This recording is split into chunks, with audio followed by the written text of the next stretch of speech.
बिस्मिल्लाहिर्रहमानिर्रहीम। Find the range of the rifle. हमने एक राइफल है, उसकी जो ना वो रेंज फाइंड करनी है। Bull from bull rifle bull when alpha is the elevation of project, मतलब कि जिस एंगल पे मतलब उसको हमने फायर करवाना है वो एंगल जो है ना वो इंक्रीजिंग एंगल है या एलिवेशन ऊपर की तरफ, मतलब जो है ना वो बुल जो है ना वो जाएगी। And we not the speed, we not उसकी स्पीड है। So that if the rifle is fired with the same elevation, अगर हम उस राइफल को फायर करें उसी स्पीड के साथ फ्रॉम ए कार, मतलब अब कार से, पहले कार से नहीं किया, ट्रेवलिंग विद कार ट्रेवल करिए वी स्पीड के साथ टूवर्ड द टारगेट, टारगेट की तरफ, the range will be increase, जो रेंज इंक्रीज होगी वो इतनी होनी चाहिए, हमने प्रूव करना है। तो यहाँ पे जो हमें गिवन है, given data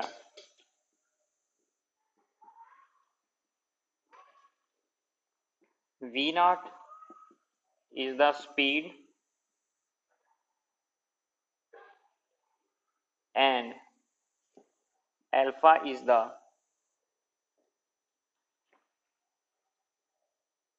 angle of elevation. Then time of flight is, वो होगा t is equal to 2v naught sin alpha over g। अब हमने फाइंड करनी है रेंज। नो, रेंज जो है ना ये इक्वल होती है हॉरिजॉन्टल कंपोनेंट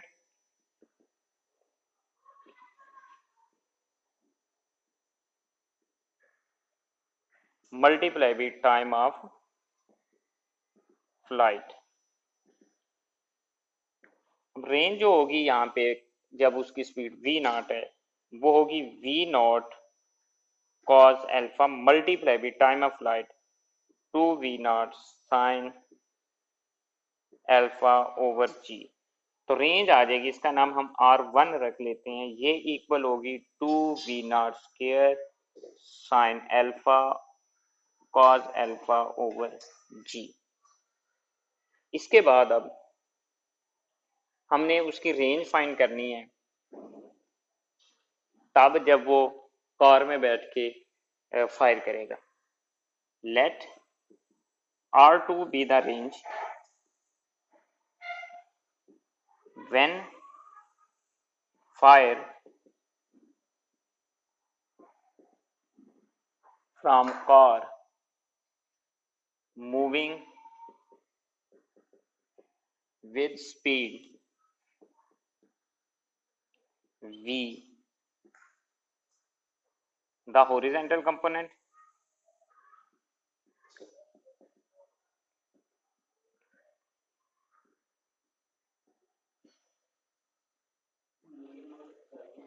will be, वो होगा v not cos alpha plus v, क्योंकि अब गाड़ी v स्पीड से टारगेट की तरफ मूव कर रही है। तो देन रेंज R2 इक्वल होगी horizontal component v not cos alpha plus v और into time of flight 2v not sin alpha over g। अब जो इंक्रीज्ड स्पीड है, इंक्रीज्ड रेंज है, know the increased range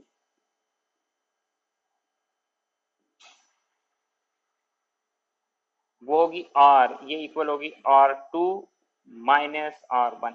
R2 चूंकि ये, इसको इससे मल्टीप्लाई करेंगे, ये आ जाएगा V not to V not का स्क्वायर, चूंकि ये इससे मल्टीप्लाई करेगा V नॉट के साथ मल्टीप्लाई करेगा sine alpha into cos alpha over g plus 2v naught v sine alpha over g minus R1 की वैल्यू चूंकि ये है 2v नॉट का square sine alpha cos alpha over g, ये कैंसिल हो जाएगा।